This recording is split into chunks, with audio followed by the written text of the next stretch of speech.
দিয়েছে। আমাদের আজকে আমাদের ভাষা বুঝতে হবে, আমরা কেন এত প্রতিবাদ করছি। এখানে দাঁড়িয়ে আমরা যে আমাদের দেশ স্বাধীন হয়েছে তাদেরকে বুঝিয়ে দিতে হবে। আমরা আর কারো দাসত্ব করব না।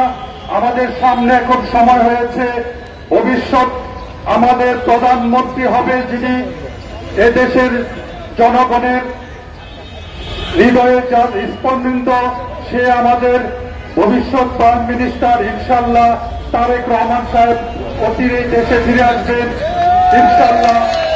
সামনে নির্বাচন হবে, এই সামনে নির্বাচনে সবাই একসাথে আমাদের যে ভবিষ্যৎ প্রাইম মিনিস্টার তাকে মনোনীত করে ইনশাল্লাহ এদেশে রাষ্ট্র ক্ষমতায় বসাবো ইনশাল্লাহ।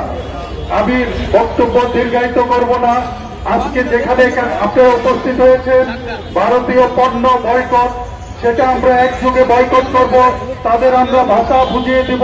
আজকে সে নয়াদিল্লি, ক্যালকাটা তাদের ব্যবসা বাণিজ্য সব গুটিয়ে গেছে।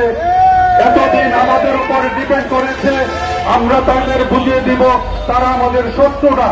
আমাদের সাথে যদি আপনারা শত্রুতা করেন, আমরা ইনশাআল্লাহ তোমাদের সাথে শত্রুতাবদ্ধ আচরণ করব। আমরা কারো দাসত্ব করব না।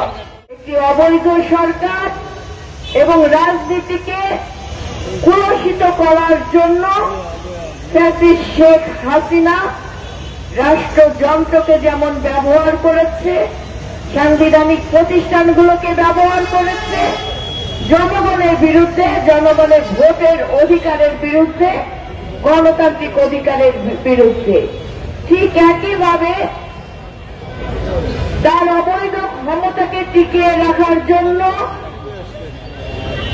তার নতজান পররাষ্ট্রনীতি বাংলাদেশের স্বার্থকে বিকিয়ে দিয়ে শুধুমাত্র ভারতের স্বার্থকে পুঁজি করে তিনি ক্ষমতায় আসীন হয়ে থাকতে চেয়েছিলেন। ভারত সরকারকে আমরা বারবার করে বলেছি, বাংলাদেশের জনগণের সাথে আপনারা বন্ধুত্ব করুন, রাষ্ট্রের সাথে রাষ্ট্রের বন্ধুত্ব করুন, আমরা আপনাদের পাশে থাকব। কিন্তু যদি আপনি আপনার স্বার্থ সিদ্ধি করার জন্য শুধুমাত্র শেখ হাসিনাকে বেছে নেন, শেখ হাসিনার সাথে যদি বন্ধুত্ব করতে যান, স্বামী স্ত্রীর সম্পর্ক স্থাপন করতে যান, সেটা আপনার ব্যক্তিগত চয়েস হতে পারে, কিন্তু বাংলাদেশের 18 কোটি জনগণ ওই সম্পর্ক মেনে নেবেন না।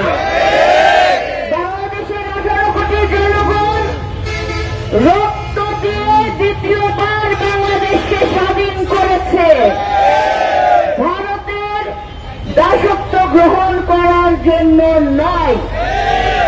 আমি আজকে আপনাদেরকে বলতে চাই, আমাদের বাংলাদেশে হিন্দু, মুসলিম, বৌদ্ধ, খ্রিস্টান আমরা সকলে সম্প্রীতির বন্ধনে আবদ্ধ আছি। আমাদের এই সম্প্রীতি কোন ষড়যন্ত্র, কোন ধরনের স্বৈরাচারের প্রেতাত্মাদের ষড়যন্ত্রে এই সম্প্রীতি